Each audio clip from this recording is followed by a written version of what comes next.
Halo teman-teman, perkenalkan aku Siti Malia Zahra. Pada kesempatan ini aku ingin membahas tentang pengaruh influencer pada psikologi komunikasi. Nah teman-teman, pernah nggak sih kalian ngerasa lebih percaya sama rekomendasi influencer dibandingkan iklan biasa?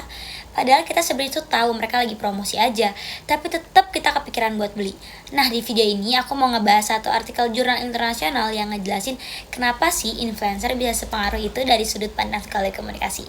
Artikel ini ditulis oleh Liu dan Zheng pada tahun 2024, berjudul The Persuasive Power of Social Media, Influencer in Brand Credibility and Purchase Intention. Nah, artikel ini ngebahas tentang gimana sih influencer bisa memengaruhi audiens bukan hanya lewat produk yang dipromosikan, tapi juga lewat proses psikologi yang terjadi saat pesan itu diterima. Salah satu konsep utama yang dibahas adalah parasocial relationships, yaitu hubungan semua antara influencer dan juga pengikutnya. Walaupun hubungan ini satu arah, audiens bisa ngerasa deket secara emosional, seolah-olah kita tuh kenal influencer itu secara pribadi.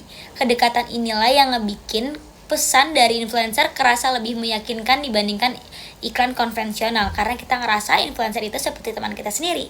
Secara teori, penelitian ini menggabungkan elaboration likelihood model dengan konsep nilai iklan.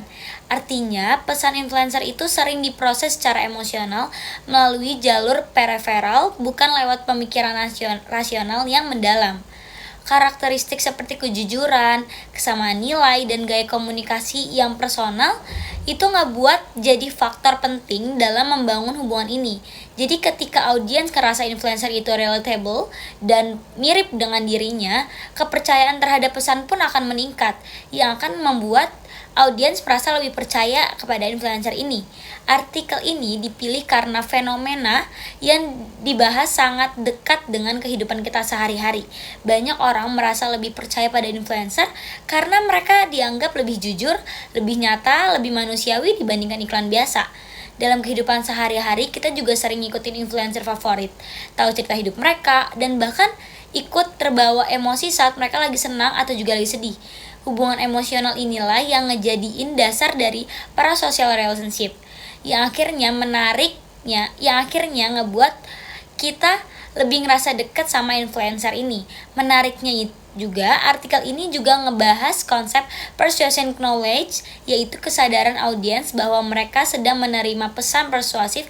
Hasil penelitian menunjukkan bahwa meskipun audiens sadar dengan sebenarnya sedang diiklani, pengaruh influencer tetap ada.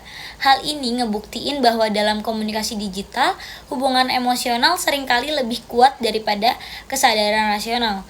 Influencer itu nggak hanya dipandang sebagai figur komersial, tetapi juga sebagai sumber pesan yang dipercaya sebagai teman online yang berbagi pengalaman pribadi.